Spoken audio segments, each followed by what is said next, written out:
Yeah, but I would say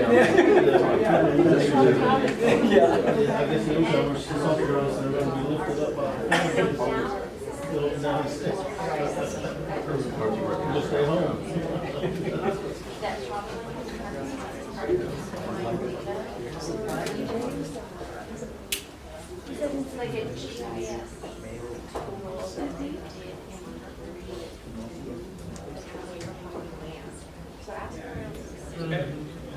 Thank you all for waiting so long, for those of you who are still here.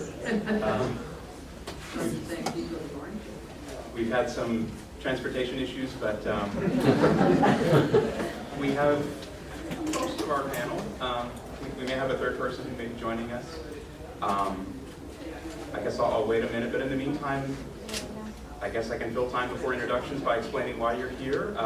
This is our first CTEDD Lecture Series panel on various issues in transportation planning that we think are of interest to students and the broader community. The first one comes out of the BE and CTEDD, it's equity. So we wanted to put together a panel that discusses issues of transportation equity, access, things that planners are doing right when it comes to equity, but also things they're doing wrong with equity, things they should be thinking about more conclusively. So some of these are issues that you don't get to see in the classroom, and we don't exactly have dedicated coursework just on improving equity and planning at UTA, but that's why we're here. And we added a panelist this afternoon, Nadia, who's a deputy city manager for the city of Dallas. She hasn't quite made it here yet, but she's been to the UTA campus before, so she says she'll make her way here. But she may come in while we're talking. Detra Whitmore is here from Trinity Metro. She's still in the hallway that she'll be in her way soon. And then our honored guest, Dr. Sandy Rosenbloom, previous editor of JAPA, quite a renowned expert in transportation equity and transportation planning in general. So also I'm James Wood. Guess I'm your moderator. A little nervous about this. Here's one of our speakers.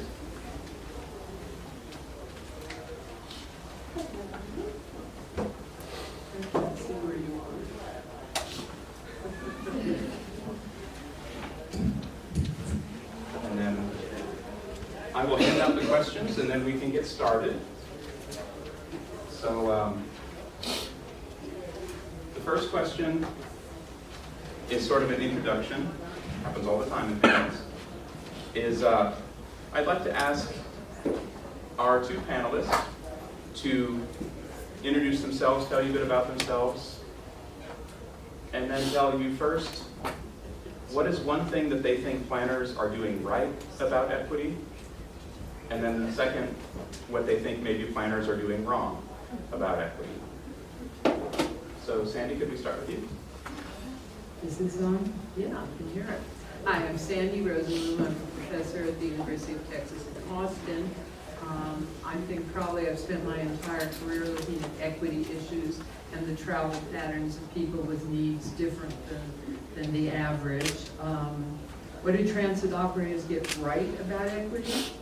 They attempt to provide service to people who need it, people who have no other options. What do they get wrong? About everything. But it's not their fault. I mean, it's a tough world out there, and transit operators are expected to do everything. They're expected to get affluent people out of their Mercedes. At the same time, they're providing transportation services for people like service workers who work in far-flung suburbs, women who work the 11 to 8 shift in a hospital who don't want to come out to a dark transit stop. They have to. Let me give you a statistic. There's been a number of studies done in the city of Boston, one of the most dense cities in America, with a very extensive rail and bus and trolley network. And every single study has shown it's gotten progressively worse for low-income workers. And the last study done about 10 years ago showed that less than 7% of workers in Boston could get to their jobs using public transit in under 90 minutes one way. Now, whose fault is that? Is that the transit operator's fault? I don't think so. I think it's the fault of us, planners, that we shuffle all the equity issues off to transit operators, say it's your job to do this. We don't give them anywhere near enough money. At the same time, we're demanding that they end congestion and environmental pollution and make happy, better cities where all those former Mercedes drivers are on public transit. And I think that's an impossible task. I don't know how I would do it. I don't know how anybody can do it. I think as planners, we have to be part, whether you're a land use planner, an economic development planner, a labor planner, whatever goes in front of that title planner, or if you're an engineer, this is all of our problems. You can't think, okay, the transit operator is going to take care of equity. I don't have any problems anymore. There's always equity issues. Why do people live where they live? Why don't they live closer to transit? Why, when we develop transit-oriented neighborhoods, do we drive the people out who were there before so we can bring in rich people who occasionally use public transit but keep their cars? We have to be part of all of these discussions. Every kind of planner is charged by our code of ethics to deal with ethical and equity issues. And if we don't, if we drop it all on the transit operator, things are not going to get better.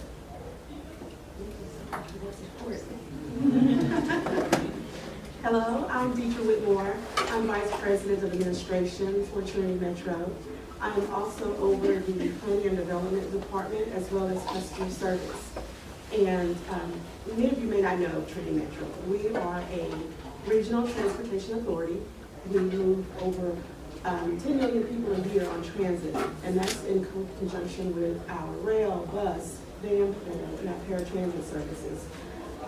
Some more information about us. We have 2 member cities, And we also have an 11-member board of directors that govern our system.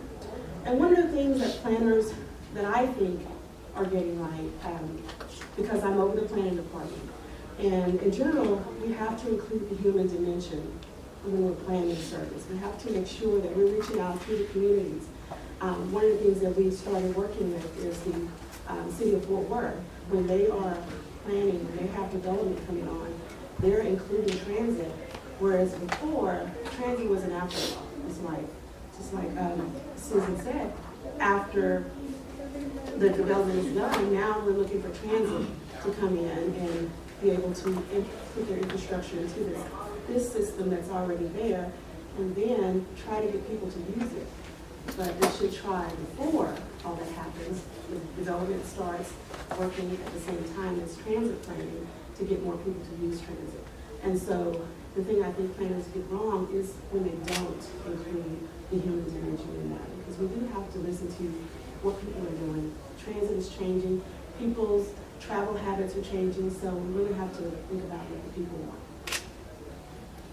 Let me tell you a story. When I was still a graduate student, my dissertation advisor came to me and said, "You do some stuff with elderly, right?" And I said, "Yeah." And I went to UCLA, my degree's from UCLA. And he said, "You know, over in East Los Angeles, a friend of mine's wife's brother-in-law, they built a new senior center for Hispanic Americans, and they can't get any public transit service there. Can you go over and see if you can do something?" So I drive over to East Los Angeles, and I'm driving up this hill. These little old ladies are trudging up the hill as I'm driving by. And here at the top of this hill is this beautiful senior center. So I go in and I talk to the people working there, the people who are involved with building it and doing the programming, and I said, "What happened?" They said, "Well, the lousy transit operator stops at the bottom of the hill, won't come all the way up the hill." And I said, "Did you by any chance talk to them before you built this senior center?" "No." "Well, then why did you think they would automatically provide service?" Okay. I moved from Tucson, where I was at the University of Arizona for 23 years. And my last year at the University of Arizona, a bunch of folks from the Area Agency on Aging call me up and say, "Somebody has donated this beautiful piece of land way on the edge of town where we can build a new senior center. And the transit operator says they can't run buses out there. What can we do to make them run buses out there?" So that's sort of the bookend to decades of my career, and people are just as stupid today as they were at the beginning of my career. That is not called planning. I don't know what it's called. For those of you in theory, maybe it's called disjointed incrementalism, but that's the kind of thing that planners, even if you're not planning aging facilities, they had to go through all kinds of land use, zoning, building, subdivision approval for those buildings in both cities, and nobody ever stopped to say, how are we going to get our people here? What are we going to do? That's our job. That's what we as planners bring to this. That we can see a lot of things, that we can synthesize, that we understand conflicting demands and how to negotiate and get to yes, get to an agreement. So if you care about equity, you have to ensure it's part of every single process and that you understand what that means. It means people have to be able to come to services and programs and facilities designed for them, and it's ludicrous to design a facility and not figure out how to get people there. So then, what do you think is the major challenge, the great unsolved challenge facing transit-dependent people in America today, maybe the last 10, 20 years? And do you think, has this issue gotten better or worse with the help of transit agencies? Are we doing better at it than we used to? Whatever the challenge may be. Okay, the challenge for dependent transit, all right? Sure.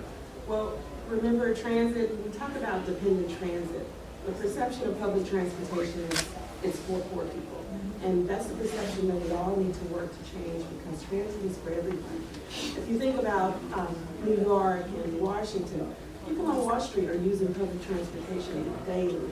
But in our region, we have people who, we all, and I'm guilty of that. I have a 4x4, I like driving, but we all have to try to get ourselves out of our vehicles and trust that transit will be there. We understand that frequency is an issue. You know, we would love to have 10, 15, 30-minute frequency, but it also comes down to dollars. How are we going to get those dollars? For those who are dependent, we try to make sure transit is in those areas, but at the same time, when we're looking at our master plan that we have, we're looking at where we can improve service, where we can extend service, where we can add more frequency. Everyone really pretty much benefits from all the changes that we make and all the transit that we're putting out for those dependent people. There are no transit dependent people. They're not. Very few people who are poor, who are in low income jobs, can even use public transit. The car is the best thing going from those poor people. That's what we've come to. We've so killed our public transit system by putting so many demands on it that very few people actually can use it. And in fact, when you look at the ridership of most rail systems built in the last 25 years, and even Chicago and New York, who are using them? Quite wealthy people. The average income of on the new transit lines in Los Angeles, I won't talk about locally, in Los Angeles, the average transit rider on the rail systems makes over $86,000 a year. The average bus rider in Los Angeles makes $27,000 a year. So we're building all these systems to get rich people out of their cars. We're stealing money from the bus services that would help people who need that. Every time we open a rail system in almost every city, I haven't looked here, but I bet you $1, we change the bus routes to feed the rail system. So, and if I was running those systems, I'd do the same damn thing. But look at what it does. It means that people who used to get a bus directly from their house to their work now have to take a bus to the rail line, go down the rail line, and maybe take a bus at the other end.